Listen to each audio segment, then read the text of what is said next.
Dustin Johnson has won an event for each of the last 14 years, model of consistency.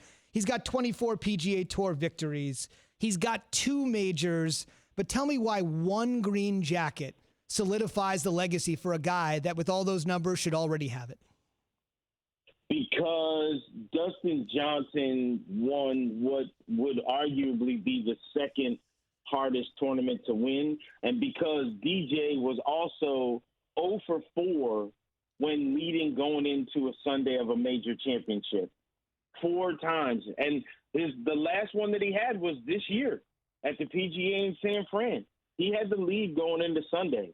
Now, he didn't lose it this time. It was Colin Morikawa who just outplayed him at that PGA. But when it comes down to it, DJ had that 2-hole stretch where it got real sketchy when he bogeyed number 4 and number 5.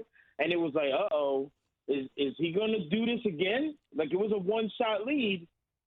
And then making that birdie on 6, just the shot that he hit on the par 3 6th hole was so money. It basically was DJ saying, yeah, nah, not today. Not today. So, I mean, what Dustin has done now has definitely elevated him past just the upper echelon of the golfers of today.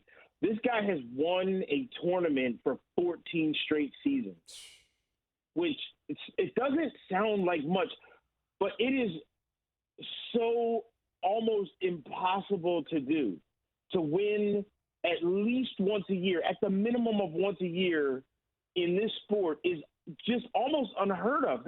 Only the greatest golfers have done something like that.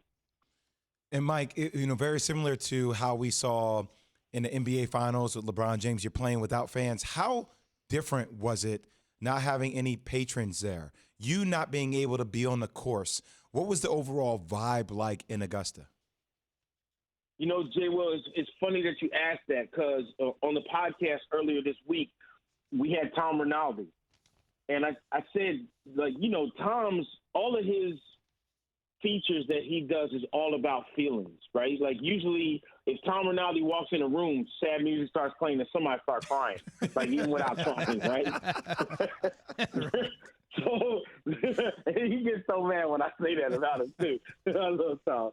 But I asked him straight up, I said, hey, man, like, you're the king of the fields. What's this feel like? And he said something so eloquent, and it just was so gut-punchingly true. The patrons at Augusta National during the Masters are the soul of that tournament. So the soul wasn't there. So everyone knew this. You were still getting a green jacket. It still was going to come down to that back 9. But the feel of not having those roars, and earlier in the week, Monday, I had been there. I was actually in Augusta on Monday and was asking, I was with John Rahm, Ian Poulter, and Ricky Fowler. And all 3 of those guys said the same thing. You know what roar is for, because you know where everyone is on the course on Sunday. Because, these guys know, where everyone's teeing off. So if you hear a roar or a groan coming through those trees, you know where it came from. And depending on the volume, you know who it's for. So not being able to hear that completely changed how this Masters felt. I don't believe one iota of my being that it would have changed the outcome. This was his, and he was going to win this year regardless, but it definitely changed the vibe and the feeling. And thank goodness we're going right back there again in April.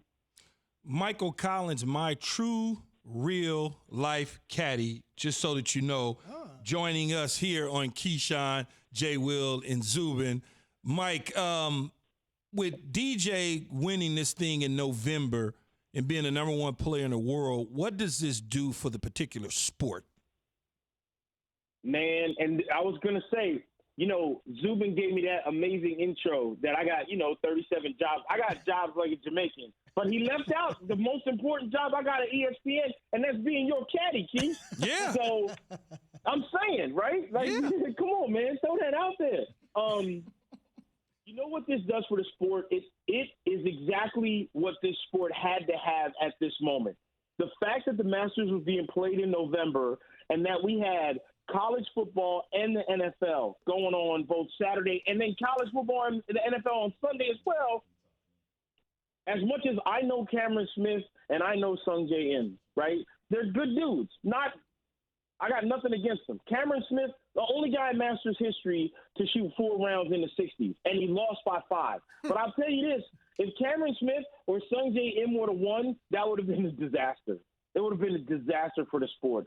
The fact that DJ won, and if Cameron Smith or Sung J M wins, y'all ain't calling me, right? It ain't leading Sports Center. There's no way. There's no way. It might lead Sports Center Australia, but it ain't leading Sports Center here. Mm-hmm. Yeah. We can laugh because it's true. That's the thing. You can say whatever you want, but if DJ don't win the way that he wins and show his dominance as world number 1, we ain't talking about it today.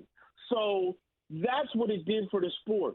The only thing I feel bad about for DJ is the winner of the Masters only gets to keep the green jacket until he stops being defending champ. So while Tiger got to wear the green jacket longer than anybody else in history, because he had it from April of 2019 to November of 2020, if DJ don't win in April, my man's going to be like, yo, I just put this jacket on. What you mean I can't take it back? I can't take it home? I got to leave it here? This is bull. We got to do something different here. So that's the only downside. But I tell you what, I ain't betting against DJ this coming April. Tell you that right now. Thanks for watching ESPN on YouTube. For live streaming sports and premium content, subscribe to ESPN+.